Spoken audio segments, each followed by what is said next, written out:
Mən Elçin Ağzəbədli bu musiqili meyxananı dostlarının adından Vayskanın ad gününə həsr edirəm.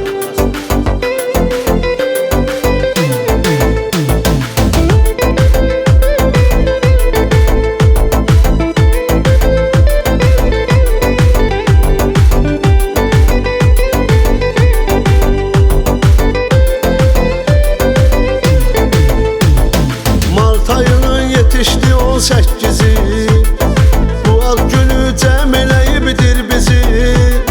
Vasif ad günündü, yığışdı dostlar, sənlə deyib güldü, danışdı dostlar.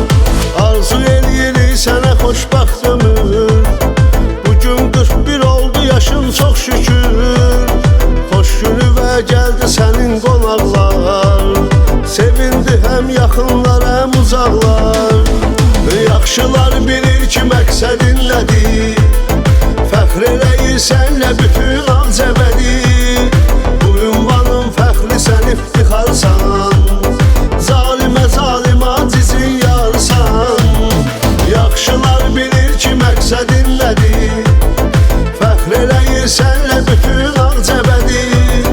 Bu ünvanın fəxri sən iftixarsan, zalimə zalim acizin yarsan.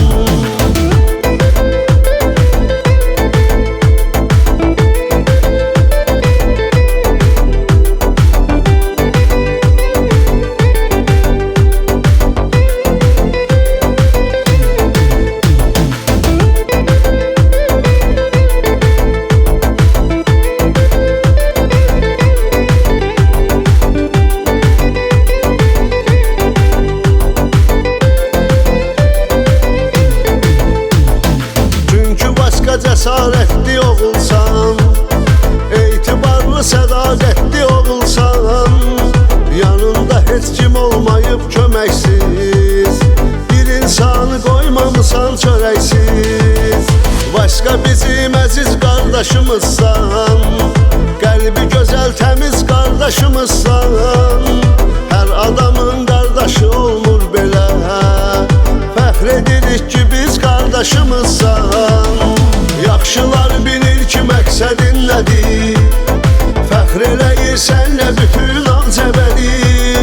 Bu ünvanın fəxri sən iftixarsan, zalimə zalim acizin yarsan.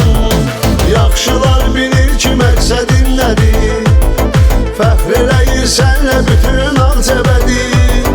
Bu ünvanın fəxri sən iftixarsan, zalimə zalim acizin yarsan.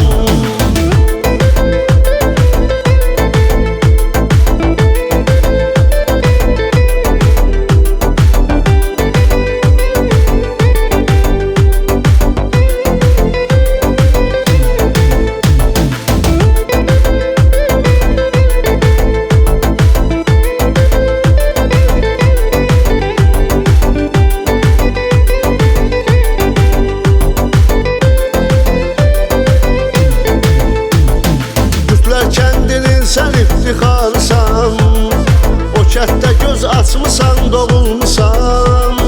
O kətdə çox xətrini istəyən